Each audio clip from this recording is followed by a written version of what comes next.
And now something completely different. Watch us on YouTube. Listen on your favourite podcast platform. Or ask your smart speaker to play the podcast Leicester Till I Die. Subscribe, like, follow, and join in now. Strap yourself in. Because we're set up, switched on, and ready to go.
Follow us on Facebook, Twitter and Instagram.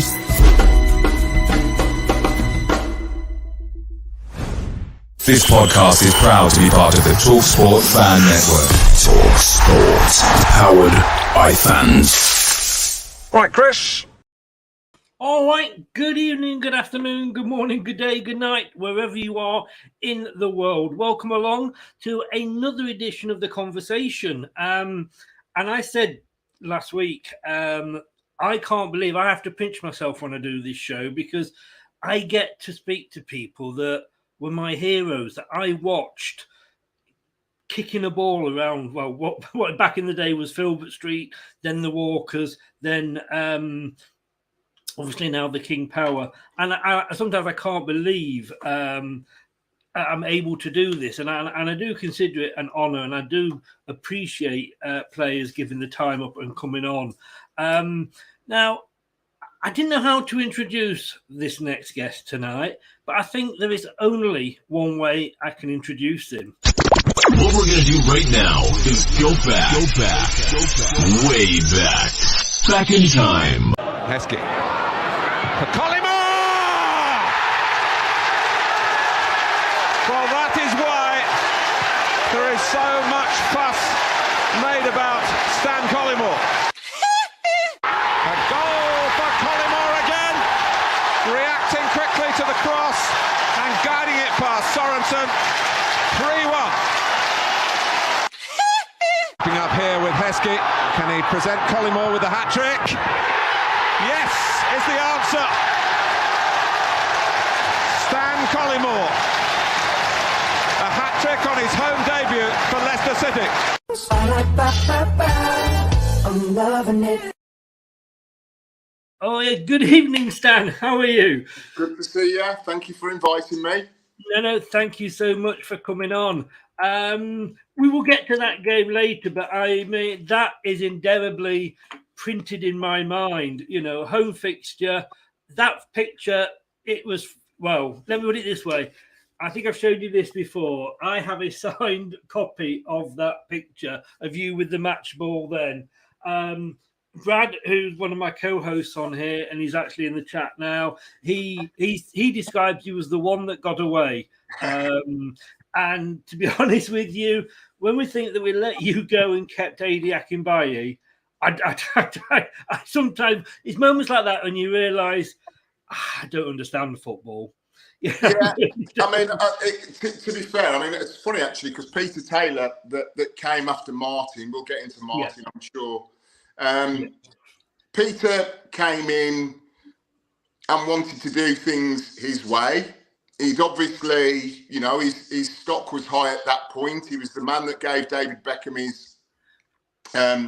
his England captaincy, if you remember, as well. So Peter Taylor, as a sort of manager, was growing. And he wanted to do things his own way. He brought in the likes of Trevor Benjamin. He brought in the likes of Adi Akinbaye. And I think he wanted to edge out sort of anybody that was a big character that was associated with Martin. And I think that Martin brought me in quite late. He already had a very good team that won, of course, 2 League Cups. But yeah, I mean, no disrespect to Adi Akinbaye or Trevor Benjamin, but both fine players. But I think that history has shown that Peter Taylor, that is, tried to break up what that Leicester City team was about too quickly. Characters, players that were waifs and strays from other clubs, including me from Villa, that Martin could galvanise under one roof at Leicester City and polish and turn into what you knew they could do. So I completely understand Peter Taylor's reasons for keeping the likes of Adi Akinbaye. It was his signing, I wasn't. But yeah, I think that history probably shows that certainly the trials and tribulations of Leicester, going all the way to relegations, to League One and what have you, and the financial problems, probably started around that Peter Taylor time. I think it did, and I think that's why he always comes out on top of, to be fair, and I've never met the guy, so I don't know what he's like. He's a lovely guy. It's strange. I'm involved at Southend, and Pete did some scouting. I was at a David Lloyd gym, believe it or not, in Southend, and I was sitting down on a sofa. A gym? What's one of those? And this guy came over, and it's Peter Taylor. He still lives in Southend.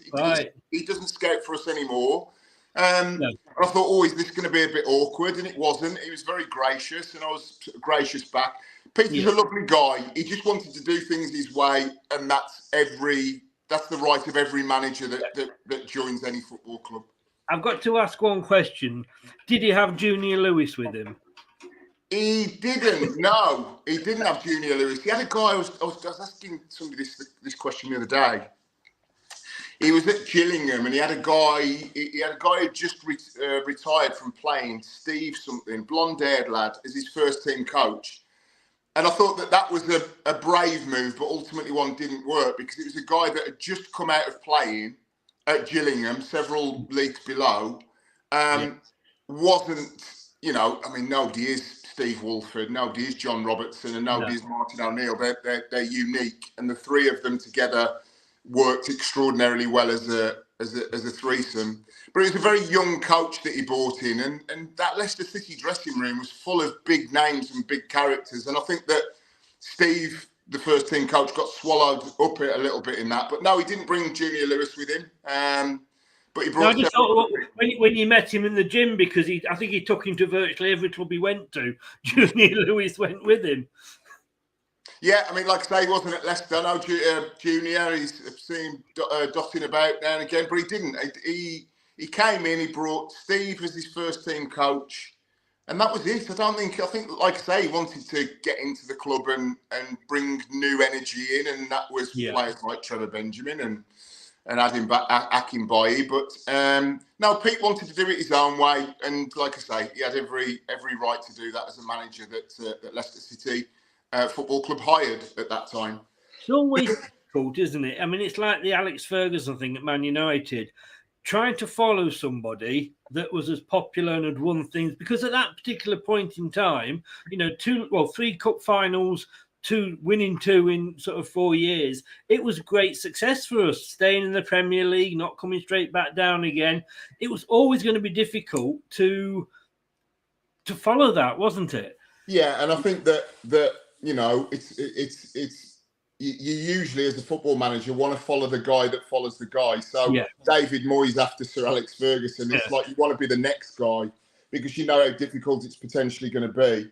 Yeah, you're also taking not just Martin in terms of his success at Leicester City, but like I say, it was very much 3 men. John Robertson, Forest legend, arguably their greatest ever player. Martin O'Neill, Forest legend, won European Cups. And Steve Wolford, that was the third part. And Seamus McDonough, the goalkeeping coach as well. So 4 of them. Is that they came as a package. So it wasn't just about Martin and his ability to coach a team or even to win trophies. It was the fact that he so heavily relied on 2 or 3 other guys to be able to help him on his way. And Martin wouldn't have been the kind of coach that he was, the kind of manager that he was, without Steve Wolford, without Seamus McDonough, and without John Robertson. Yeah, indeed. It's like, I think you've always got those partnerships, like Clough and Taylor. And, I mean, God, don't get me wrong, I would have loved Brian Clough to go on and be England manager, but fortunately, when he split, it wasn't quite the same for him. And the same with Nigel Pearson and Craig Shakespeare. Yeah, it is the sort of these packages, if you like. They come as packages, but packages. You were born obviously in the West Midlands there, but your first major club was Stafford Rangers, which was down in the conference, was it? I believe. Yeah, it was in what is now the National League, which is what we're involved in now at Southend. We got hammered last night at Notts County 4-0. Very good team, Notts County, by the way. So it's in the 5th tier. A very potted history. I'd been an apprentice at Wolves and also Walsall, scored goals at both, but got released. Then went to Stafford Rangers. Had only probably about a year, 18 months there, and lots of scouts came to watch. One of which was Steve Coppell at Crystal Palace. Crystal Palace were riding high then at towards the top of the last season, the old First Division. Yeah. And I went down and had a trial, really successful, and he just said, "Look, do you want to play for Crystal Palace?" I was like, "Yeah." And for the next 2 or 3 years, I was actually sort of mentored by another former Foxes player, Mark Bright, that of course you might remember. Yeah. He didn't have a lot of success at Leicester City. Most of his success was at Crystal Palace. But yeah, I had a real learning curve about professional football and about dressing rooms and about how you had to fight your corner in a football dressing room to be able to make a career. You had to be a strong character. Yeah. All things that I had to learn from scratch, because I wasn't a sort of 8-9-year-old like they are now that go into academies. It was 16, 17, and I just wanted to play football. I didn't know anything else about the football industry. So yeah, it was a real learning curve at Crystal Palace. 2 really good years there learning. I was in the reserves. I was in the reserves with Gareth Southgate. I was in the reserves with a guy called Jamie Morley that went on and played for Millwall, Crewe, Watford. And that gave me the tools then to be able to go on to Southend. When I was at Southend United, I went there for £150,000, and they were in the Championship and struggling. And Leicester were in the division. I remember scoring one of my best ever goals at Filbert Street, but it was chalked off. Ball had been kicked out by whoever the goalkeeper was. It dropped, and I hit it on the half volley, and it didn't go above 3 feet on the ground. About a foot and a half above the ground. But I drilled it from about 35, 40 yards, and it stayed like that, and it went in, and the referee gave a foul for one of my teammates. But Southend was the real place that I would say that I learnt my tools as a first-team player. Crystal Palace was where I learnt my general overview of professional football life. But it was Southend United, where I'm back involved now as a football strategist, where in the Championship, in a very good league, we were relegation threatened, and I helped to keep them up. So I loved my time down there, and that's why I wanted to go back and help the club in their time of need, which is now. That's understandable. I mean, you were saying about Crystal Palace. Not only did you have Mark Bright, but you had Ian Wright as well. I mean, you must have looked at that and thought, I'm not going to get on here. No disrespect to you, but pretty much. And when Wrighty went to Arsenal, they bought Mark. They spent the money on Marco Gabbiadini from, I think he was at Sunderland then. Marco didn't work. Then they bought Chris Armstrong, that did work. He helped get them promoted. And even Chris Coleman, that was, of course, Wales manager not so long ago. He was a central defender, and they even played him up front before me. So I knew my opportunities were limited. So, yeah, Southend was the right club at the right time in the right division. Yeah. Without my goals, we wouldn't have stayed in the Championship, which means that I went from a club where I was second, third, fourth, fifth choice to being it was on me, and it was a really, really. I was only there for 6 months, but the impact was great on Southend, and also the impact was great on me. And then it was I don't know whether you'd say Leicester and Forest are massive rivals. I know that Forest don't see it as a sort of huge rivalry, but they say that, but how disappointed were they when we beat them, and how happy were they when they beat us? Yeah, I mean, it's an East Midland rivalry. I think that it's kind of like, probably falls under one of those where, because the teams haven't always been in the same divisions, that it's been a little bit more difficult. But yeah, I went to Nottingham Forest and had 2 sensational years there. Well, at Southend, I mean, I'm just looking here. You got 1 in every 2 games at Southend. Yeah, and a team that was struggling. So that's what got me the move to Forest. Who was the manager? Who took you to Forest? So it was Colin Murphy that was actually Derby County manager for a little while. So he's Lincoln City as well. So his football background had been in the East Midlands, the east part of the country. So yeah, Colin had noticed me when I was at Crystal Palace Reserves, and he said, if I'm ever in a position to be able to sign this kid, I will, and he did. So yeah, 18 goals in 30 games, which helped us stay in the Championship. Mm. And then you had, well, basically, I think Nottingham Forest was where, and we've got a Nottingham Forest fan in the chat as well. That's where you really made a name for yourself, wasn't it? Yeah, 50 goals, 68 games. We got promoted in second behind Crystal Palace in the first season, so we went straight back up. Again, talking about the man that comes next after a legend, Frank Clark came after Brian Clough. We'd lost Roy Keane, so Roy Keane had gone. They brought me from Southend, and to be able to help to get the club back up in the first season, having lost Brian Clough and having lost Roy Keane, was a fantastic achievement. But then it was the real test was on me. Could I play in the Premier League?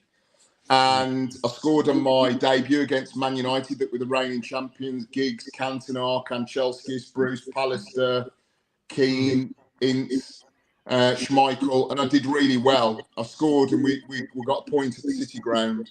And I thought, if I can play well against these, I can play well against anybody. And so that season in the Premier League, we finished third, which is still the highest place for a promoted club in the Premier League. And I got 25 goals, so I got 25 in the Championship, and then another 25 in the Premier League. So for me, those 2 seasons were absolutely fantastic, and obviously put me on the radar of clubs towards the top of the table, and one of those was Liverpool Football Club. Yeah, I mean, what did you do in the second season? You didn't go on and win the Premier League, did you? Oh, sorry, no, that was Leicester. Sorry, I just had to get... Yeah. The second season, no, not the first season. So I will give you that. Very good. I was there the night when Nessun Dorma, I was working for TalkSport on the night, and I went down pitch side and chatted to the players and stuff. So I was there. I commentated on a lot of games that season, and it was, they can they? Every single week, with Spurs chasing them down, of course. But yes, a quite incredible achievement. Second season after promotion, then winning the Premier League is indeed a miracle. But the highest, there's 2 clubs actually. Nottingham Forest finished third, having been promoted, and Newcastle United did the same. Same point, 72 points, which was Kevin Keegan's Entertainers of the early 90s. So 2 teams have done it. Yeah. I mean, your time at Forest, you had, you can't say, you enjoyed it. Amazing. I mean, it was beyond enjoyment. I was putting myself on the back pages every week, and that basically meant that I think that Arsenal, Everton, Liverpool were interested. Manchester United were interested as well, but they went for Andy Cole, who was banging in goals for Newcastle. And I went to Liverpool, and when I went to Liverpool, I had to reconstruct my game, because Robbie Fowler was the main goal scorer. And so I worked around him. So I got lots of assists. The partnership over the 2 seasons, I think it was 102 goals and 30 odd assists between us. So it was one of the best strike partnerships in Europe, without a shadow of a doubt. But yeah, going to Liverpool, just sort of everything became bigger. The notoriety became bigger, because it's Liverpool, and it's just one of those clubs globally that people are interested in. So 2 very good seasons at Nottingham Forest, 2 good seasons, very solid seasons at Liverpool. My regret there is not winning the title. Then we'll skip over Aston Villa if we can, because I had 3 horrible seasons there. John Gregory. We'll ignore Villa. Yeah, John We Gregory. try to anyway. Who are they? Yeah, well, I want to get to Leicester. I want to get to the Foxes because, you know, even though I wasn't there that long, it was the best dressing room that I'd played in, the biggest set of characters I'd ever played with.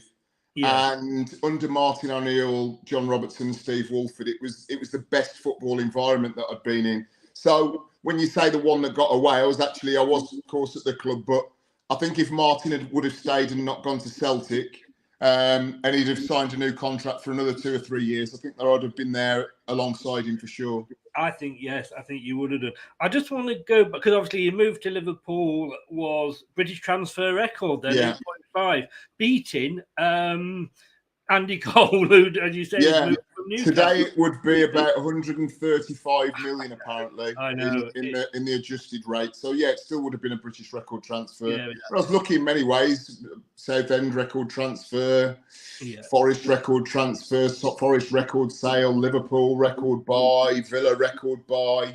So yeah, it was you know, it was nice to have big moves and see all the mechanics around those moves as well. Yes. Luke there, the True Red, that's Luke there, the Nottingham Forest fan. What a great player. My dad will never forget you. So thank you very much. You Reds. I don't know how. Hey, Dave, this will be edited out. I don't know how old his dad is, though. Of course, that's the thing. He's a whippersnapper. Yeah, and I've got to say, I did that intro before with the 3 goals, and we will talk about that match because, like I say, I remember it so well. But those matches that you played for Liverpool, because I was thinking, like, people always say there's the Aguero moment with the shout out for his goal. There's the Vardy when he got his 11th goal in 11. But the Collymore one, which probably wasn't as loud as I remember, but the 2 matches that you played against Newcastle as a neutral, they were absolutely bloody brilliant. If anybody hasn't seen it, go on. The full game is on there. We obviously now get very used to just potted 3-minute digests and highlights. Yes. But it was the great. It is, and I've commentated on about 950 games at Premier League level, Champions League, World Cups, Euros. So I know what I'm talking about.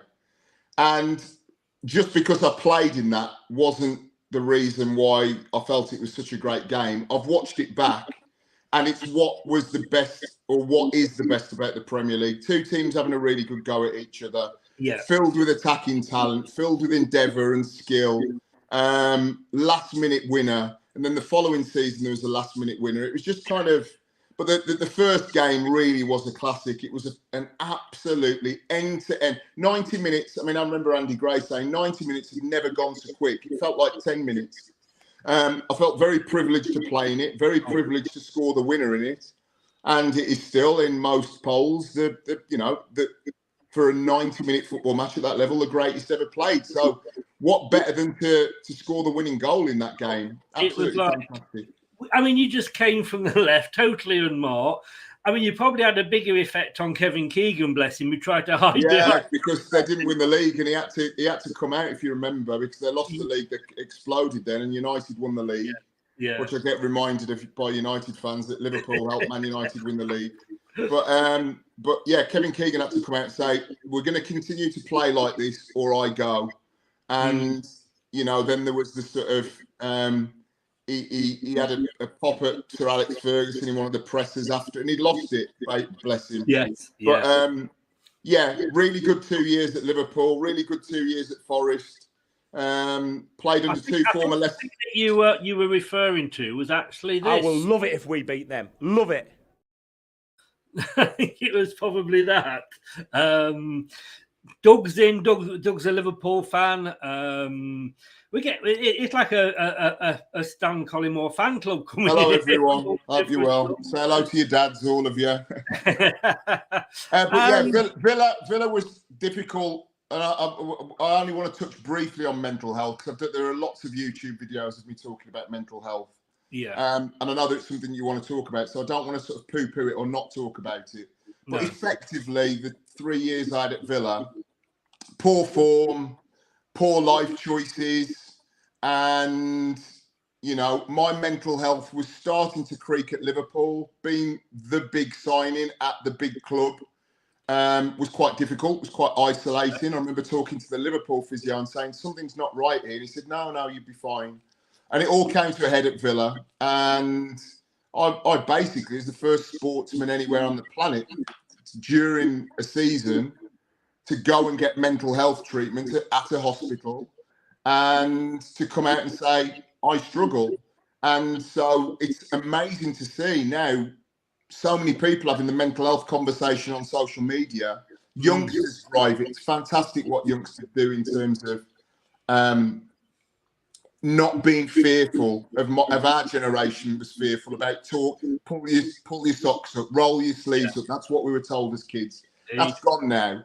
And now people can talk about their mental health. You know, I have mental health issues, but I work the same as everybody else. I work the same hours. I have less time off than most people do. So it shouldn't be as much of a big deal as physical health.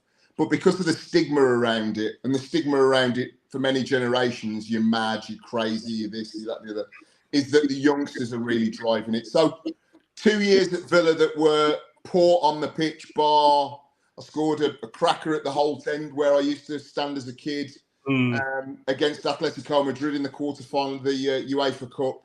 But for me, the Villa experience was tarnished with my manager, John Gregory, who was Brian Little's assistant at Leicester, if you remember. Another two Leicester men. Leicester's always been around my career some way, shape or form. You like the Green Reason.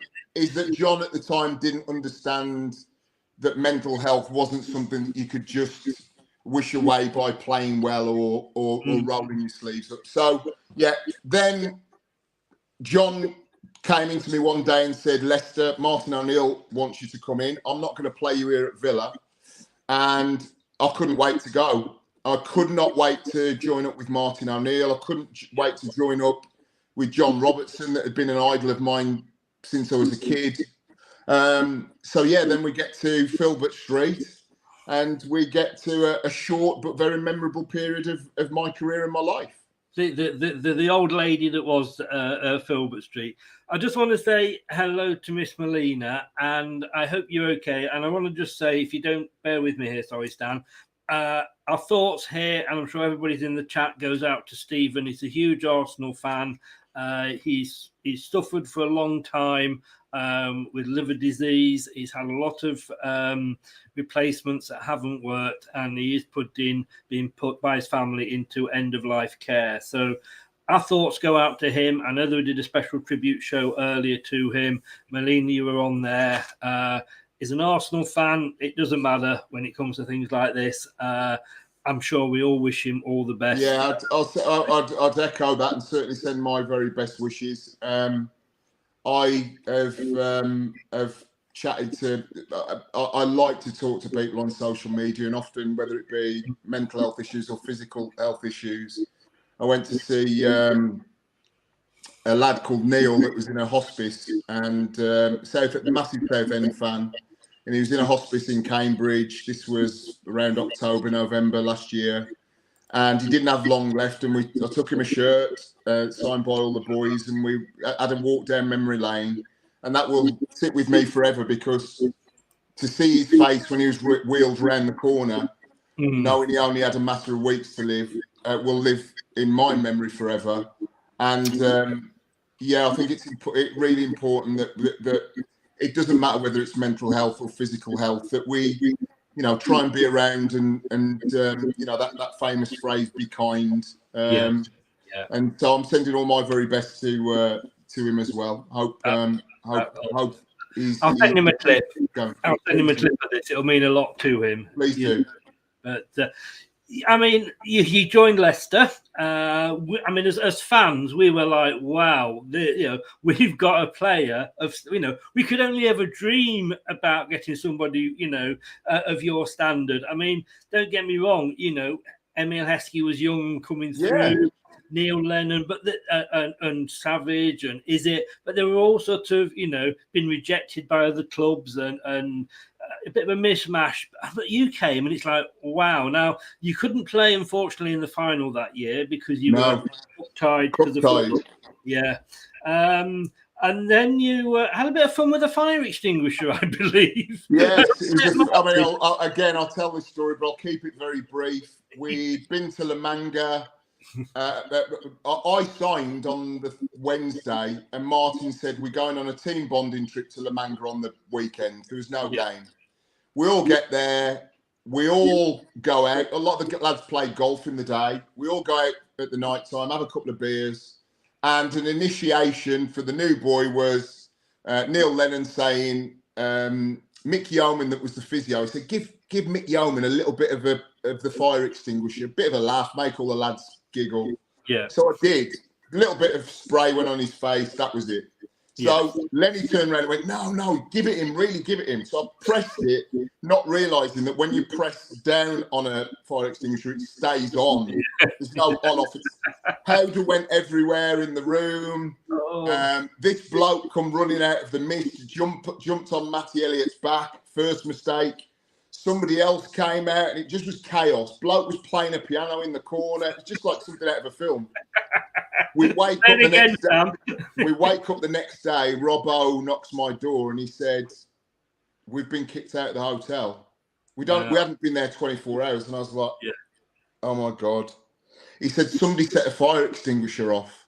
So I kept my mouth shut. I was like, As you do. What do I do? We all got on the bus. We got back to England. The phone rang on the bus, the team bus, and it was Martin O'Neill, and he said, "Meet me at Sketchley Grange, 2:00. I want to know what's gone on." It's all in the press, really bad. So we get to Sketchley Grange, and Martin said, "Who set the fire extinguisher off?" And I said, "Me, Gaffer." And he went, I was warned against signing you." And I was like, "Oh my God, he's going to sack me on the spot here." Yeah. He said, "Be in my office tomorrow morning, 9:00. Went into the office at the old Beaver training ground. Yeah. And he's got all of the newspapers out in front of him. And he said, all the lines that had me had been sort of marked with a Sharpie. Yeah. And he said, the first thing you're going to do is buy your mum some flowers. He said, it's an absolute disgrace that you're in the papers today. Make sure you buy your mum some flowers. I was like, okay. Yeah. He said, as far as I'm concerned, this is a yellow card offence. He said, but you breathe in the wrong place again and you're out. I was like, okay. Yeah. This was on the Saturday morning. On the Sunday, we were playing Leicester City. We were playing Sunderland. Leicester City v Sunderland at Filbert Street on Sky Super Sunday. Yeah. So I'm like, I better pull my finger out here. Everybody's watching. It's on national telly. Gaffer's there. He's not happy with me. I score a hat-trick. Yeah. And I got the match ball, which is that photo of me looking up to the stands where my family was at the time. And I walk back across, that's the one. Yeah. And I'm walking back across the pitch and Martin O'Neill is striding towards me, striding with real kind of purpose. I'm like, what have I done? And he just came up to me. I shan't give you the blue version, but he said, "You lucky so-and-so, you." And we had a bit of a laugh. And then for me, that's why I wanted to stay at the club. The lads looked after me. People like Ian Marshall, Walshy, Muzzy.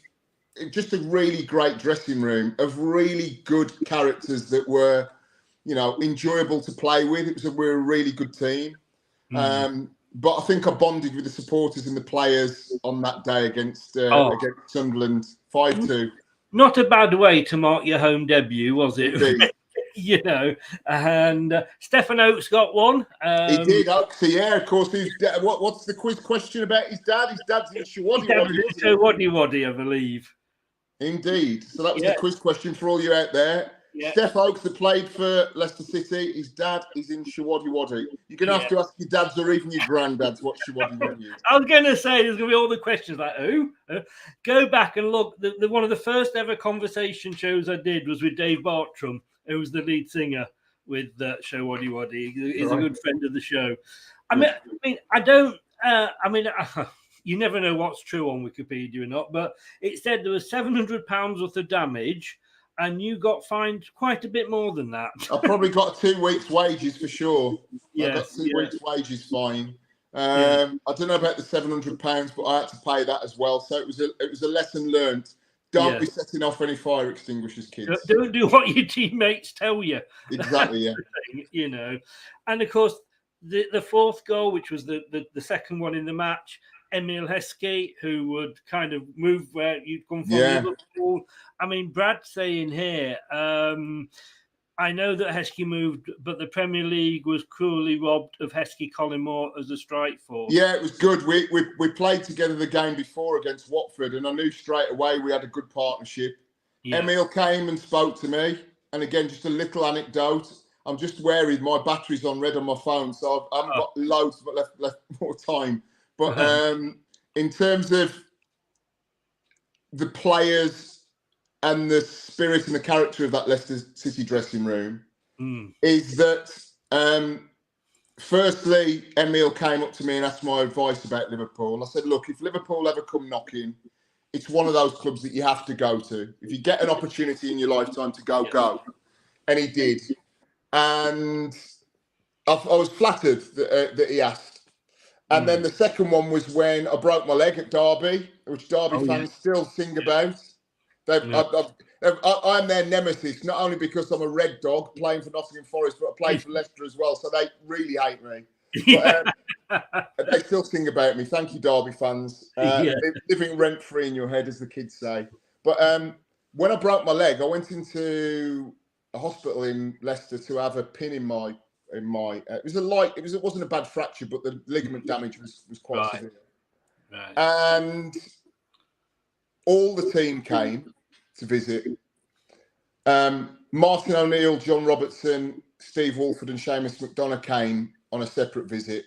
And Emile Heskey, that had signed for Liverpool and was playing for Liverpool, drove down from Liverpool to come and visit me. That's what that Leicester City dressing room was all about. Yes. Yeah. I mean, obviously, I'm concerned about your phone. Just quickly to say, with the mental health, because I do know a lot of people that do these channels, as indeed I did. It was my way of, I'd lost my job, there was COVID, I'd lost my mum, I'd had a heart attack. There's all different reasons why we get depression. Until you've got it, I don't think you understand it. You know, I mean, from my perspective, 1 in 3 people at some time in their lifetime will struggle. Yeah, I've had struggles, and at the moment, I'm very physically fit and mentally in a good place. But that's not always the case. No. People with mental health issues, they tend to come back, and they tend to come back sometimes very light. You might feel bad for a week or two. Sometimes it can be significant. And I've had both types. Yeah. So for me, things like exercise are really important. Having a really good support network are important. But I think the most important thing is to talk. And when I was at Aston Villa and I was really struggling, and everybody's saying, how can you have depression? You're a footballer. You earn fortunes. You're playing for Aston Villa. Is the conversation then was trying to persuade people that mental health issues are the same and should be the same, treated the same as physical health issues. We're now 25 years down the line, and they are, but it's still difficult. You still get people, what's she got to be depressed about? Yeah. 1 in 3 people in their lifetime, which is a lot of people. I think it's half of us will have cancer. So it's 1 in 3 will struggle or know somebody that struggles with a mental health issue. If I could only impart one tiny tidbit of advice, would be to talk to your pal, talk to your mom, talk to your dad, talk to your auntie, your uncle.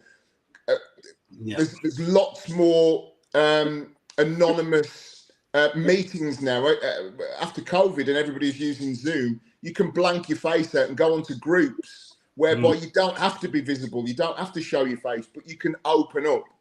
Please, if you're struggling, open up, talk, and I promise you, talking helps. Talking saves lives, and talking will get you towards where you want to be, which is normal, natural health, mental health.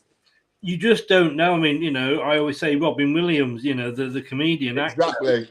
He looked, always the life and soul whenever he was on a chat show, made all these famous comedies. Exactly. Films. But And it's like with this, sometimes, you know, I do this and people look at me and I'm having a laugh and a joke. When that camera goes off, it's almost like that lemming on the edge of the cliff.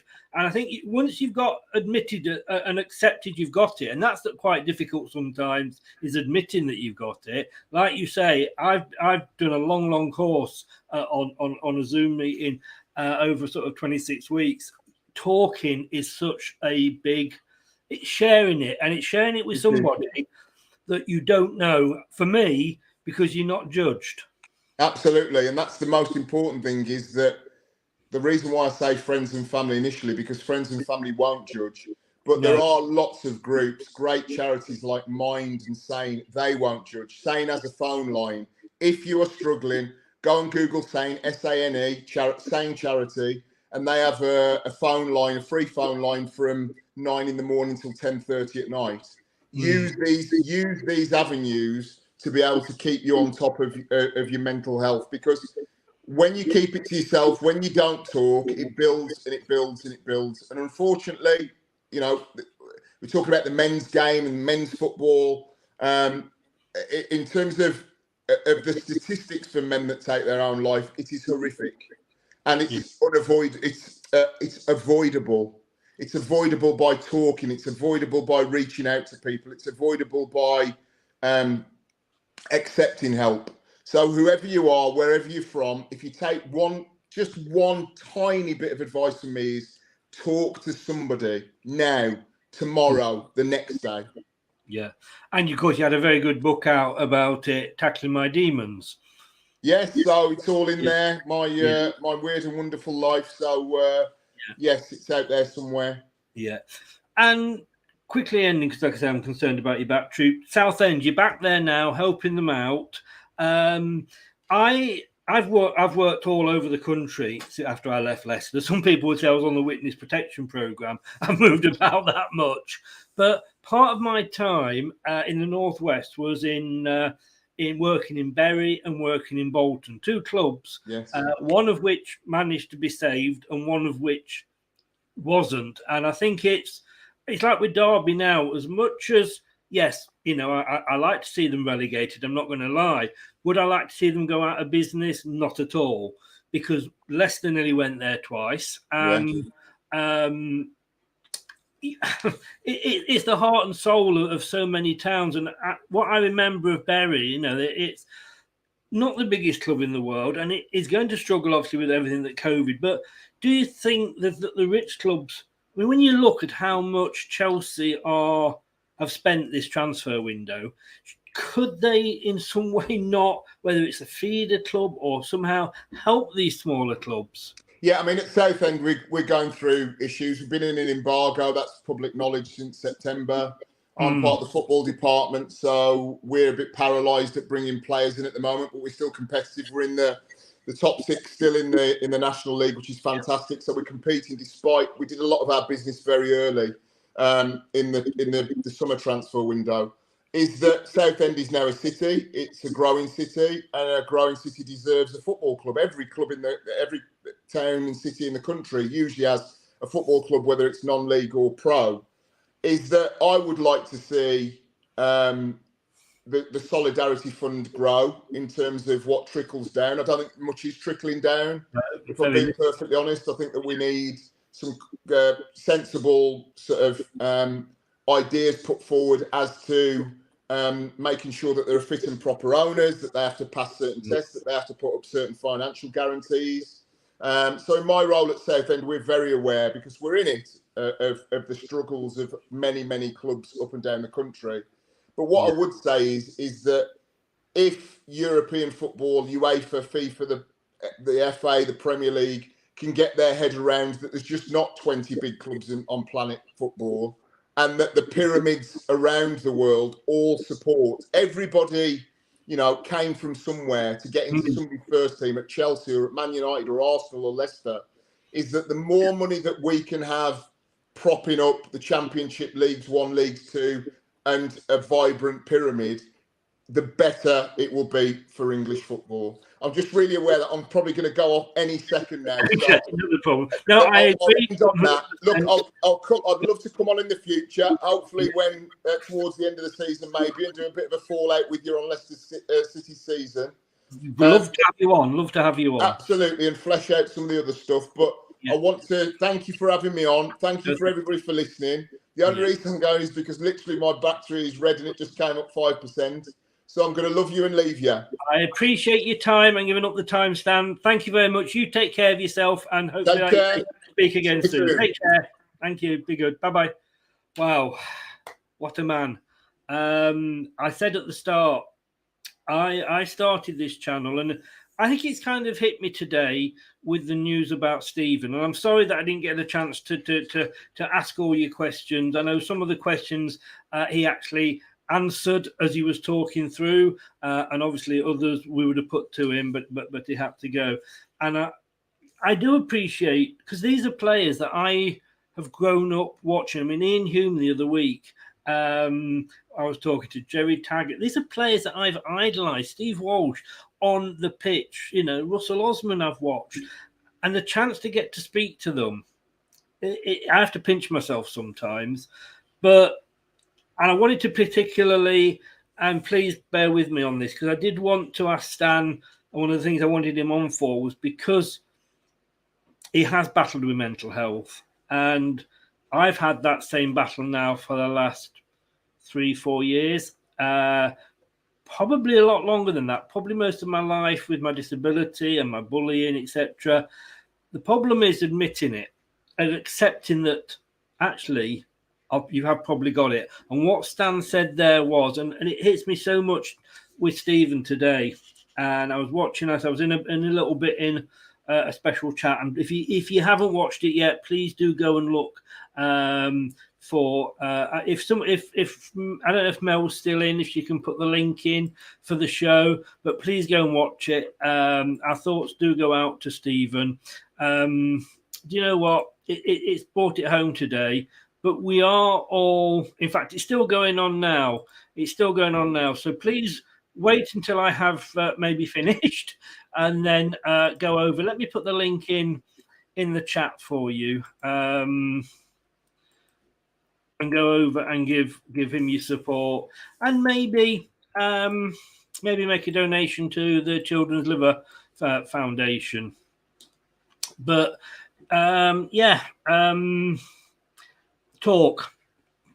I held off talking for a long time, and I sort of used COVID as an excuse not to. Then we can't go and speak to anybody because we can't get out. Yes, we could. We have Zoom. We've got all these sort of things. And I know there's a lot of, and obviously I'm not going to name names, but there's a lot of people that I know out there, fellow YouTubers, fellow bloggers for football that have gone into it for the same reason. Without this channel, I don't know if I would be here because I'd have probably certainly jumped out the window. That said, I'm only on the first floor, so I'd have probably just broken a leg. But look, my huge thanks to Stan for coming on. It is absolutely unbelievable that he did. Doug's just put the link in there as well. Yeah, you say there. Thank you for that, Doug. That means an awful lot. We're in this community. I had my son. My son came to see me earlier. He does missionary work in Africa. He's very much into the church and what have you. And I say I have friends, and then I have YouTube friends. But sometimes it's easier to talk to YouTube friends because they don't know you as well. And as silly as that sounds, it does give you an opportunity to be more honest.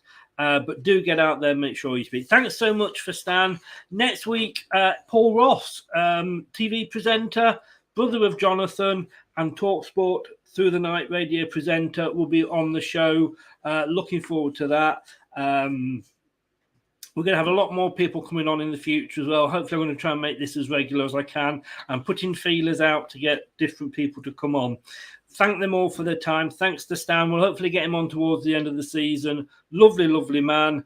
Even if he did need subtitles for his for his accent. If you've been watching this, thank you so much, YouTube and Twitch, Leicester Till I Die TV. And if you have been listening on your favourite podcast platform, thank you so very, very much for lending me your ears. You can have them back now.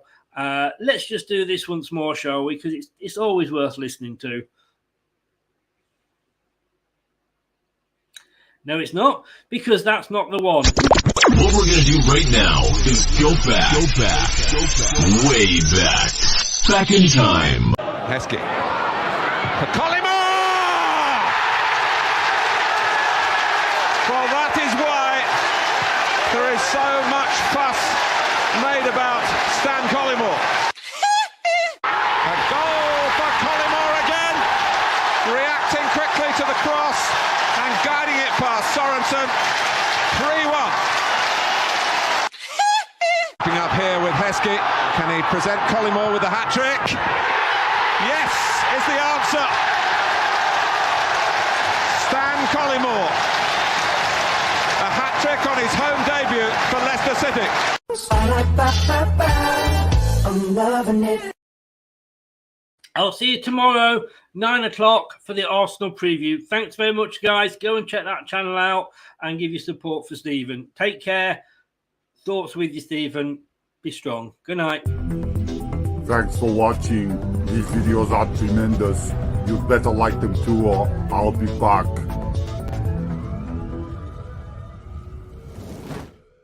This podcast is proud to be part of the TalkSport Fan Network.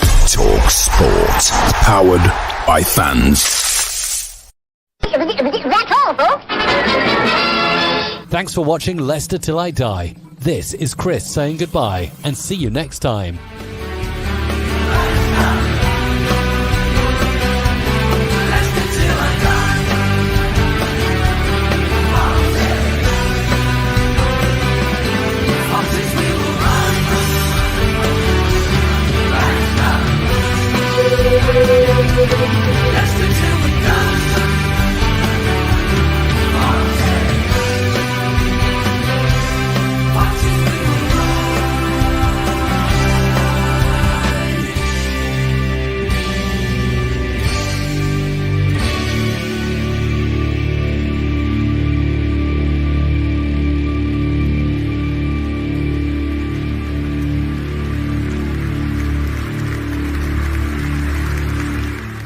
I'm looking for Dr. Goodhead.